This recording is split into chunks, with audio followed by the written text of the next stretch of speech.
Well, you and me are Irish, so we're habitually pessimistic about tomorrow, but optimistic about the day after tomorrow.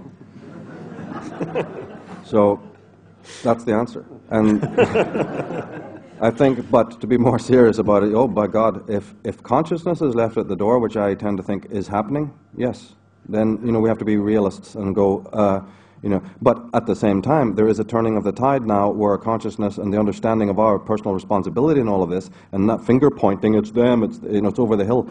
If we can turn that corner, then the whole game changes. This was pointed out in Professor Tolkien's Lord of the Rings, in which the most insignificant, smallest, lowest level of society has the biggest effect. It can do things that powerful wizards cannot do, right? And if it was good enough for Professor Tolkien to believe in that, it's all right for the rest of us to believe in that. They can't win because, I've all said in my other metaphysical work, evil contains within it the seeds of its own destruction. And one really needs to meditate on that deeply and also see it applied in your own life with the tossers that surround us and all the evil injustices that are done even in plain view. Watch that experience. Watch what happens to a person who's evil and ruthless and negative. Just observe it. And you'll notice that this is in fact the case, and it's certainly the case up the fractal. Evil contains within it the seed of its own destruction. The moment that you take that kind of anti-human negative stance, you're just waving a red flag to nature, go come and get me, which is exactly what's happening now. It's called the age of revealing and the age of awakening. All the message that somebody like me can give is, can you please get into the spirit of that? Because it's happening anyway. And you can either get into sync with it, or you can just sit there and be smashed when the river takes a turn. Your ego boat, right, will be smashed. Can you let go of the shores, like the Hopi prophecy says? Can you let go of the oars and go with that flow? Because it's a very dynamic flow, and it will handle it.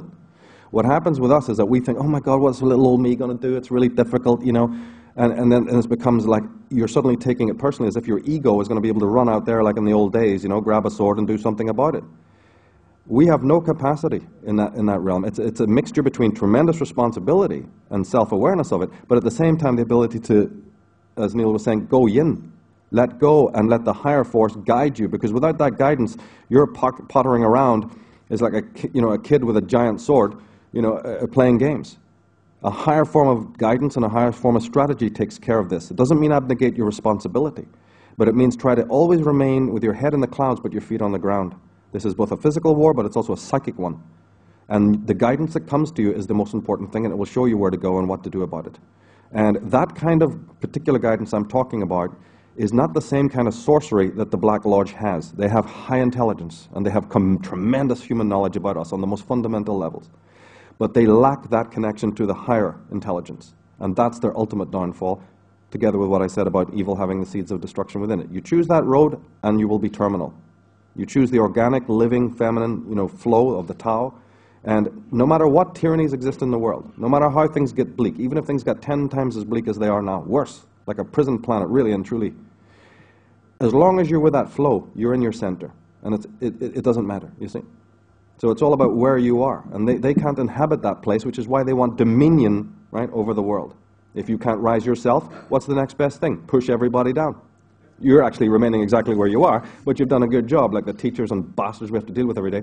They're going to, push you down, and then they feel mighty high. Well, that's what the Bushes and Obamas and the Stalins and all do. They cannot rise themselves, and we have to understand this. They're static spiritually.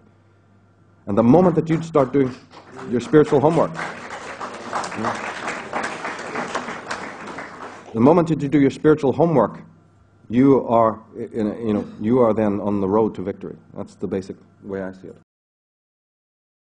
Just say a few words about it. I showed a clip the other day about the collectivism. It was a logo, a corporate logo, in which person's sense of identity is entirely based on the social persona. So this is where the Black Lodge wants us to be, where you have, or let's put it this way, any sense of self that you do have is basically a collectivized sense of self. That's the herd. They've already done, you're already doing their work for them then. And they don't need to do anything more except impose, the chains of gold upon you if you're not able to really connect with what it is that makes you unique. We all know what it is that makes us the same as everybody else. Our names, our philosophies, even the work that we do. You say you're a taxi driver, well, 10,000 people can say that. What makes you really real? If you stood up and said, well, I'm the man who cares about being, I'm the man who cares about meaning, how many will say that? As Nietzsche and Heidegger and these people have said. But the rest of us goes, well, I paint the walls, or, I drive a bus. There's an inauthenticity implicit in that collective herd, and it's stepping out of that into your individuality. Knowing who your enemy is on the physical level, you know, and realizing what they're really about. They're not really about imprisoning you. Somebody talked about affluence earlier. That's right, they don't mind giving you all the affluence. That's not the problem. Their problem is control of your mind and the dumbing down of your individuality. That's where the prison lies. It's an internal psychic one. And the only way for you to handle that is to do what you need to do from your inner self, right? That's absolutely know thyself. And a point will come where you will have to then differentiate yourself from every other creature on the face of this earth. Maybe not the animals, because that was spoken of in other lectures about asking the animals for their power, you know, to lend. Let's not even go there. From the human point of view, it may come to the point where you have so transcended them, the mass, the herd, the das Man, that yes, you feel that you stand alone in the world. Now, do you know why so few people take this road? It's because that's very hard and painful to do. Right? The road to selfhood is very difficult. The question you asked were, if you could take on the karmic responsibility of the Illuminati, would you do it? And if so, are you not doing it? We're already doing it. Karma is nothing more than ignorance. Dharma is knowledge. Dharma is awareness, right?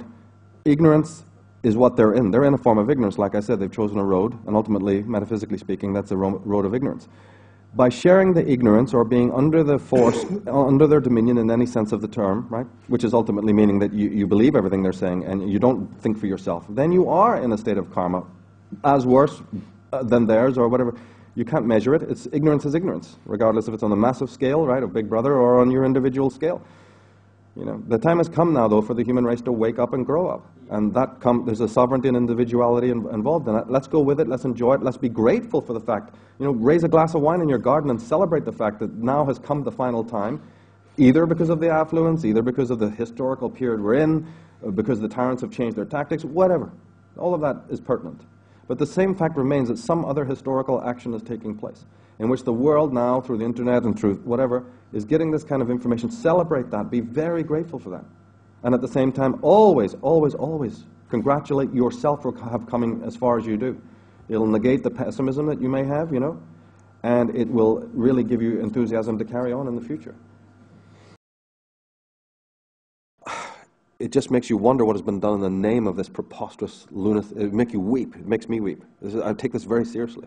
And I think very deeply about the crimes that have been done in the name of this palaver and this nonsense, you see. So I'm looking at that. I think if these revelations from Ralph or anybody else can insist in any way to the healing of what has been done, because we carry within our race memory, you see, the scars of every human being that's lived on this planet and everything they've had to endure. It's right in you. It's just that we have a circuitry that blocks that. It's called the ego, and we should thank the ego for that ability, because we'd be drowned in sorrow if we had to face what has gone on. And I hope that Leo's talk has, for people who may be new to this, and if you get his book and you'll see what the horrors that have been done in this, never forget that. Because we are the harbingers, we are the descendants of those people who cried in the mines and the factories and the fields. Why? Each individual here carries that weight, because your ancestors died miserable deaths, children in the mines not far away from here, right? On the fields of war, for instance. And in their psyche, they asked why, and you are to provide the answer. So even if there's not a humanitarian shred in anybody sitting here, and I hope there is, but just imagine for a moment that you have no real concern about other human beings. Have at least concern then for your own lineage, your own heredity, your own past, and the forefathers, the uncles, and the ancestors, and the grandparents who died hideous deaths for nothing in wars to keep these tyrants in their place. And the answers that you discover in this life, you're answering their call. So never forget that.